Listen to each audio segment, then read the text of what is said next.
Today, we will discuss the tangent line problem.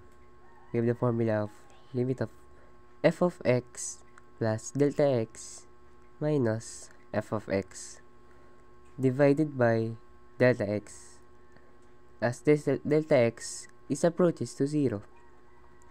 Now, how to compute this? Halimbawa na lang magbigay tayo ng value of f na 9. So, limit of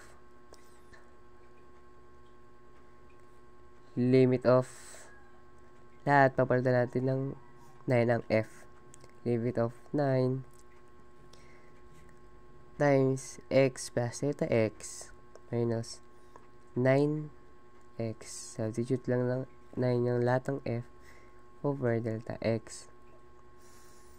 So, gagawin natin next is pagka times to at makakopy to.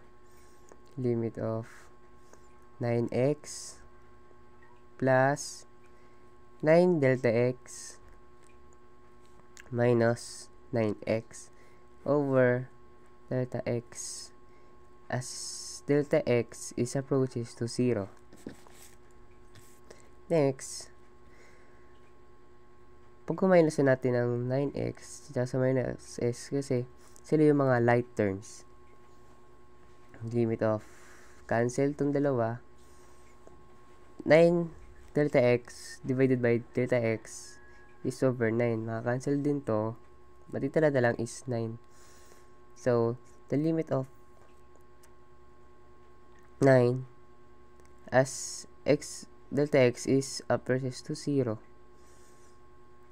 Kaya kumuha ng bigay mag-compute ng tangent line sa ating formula.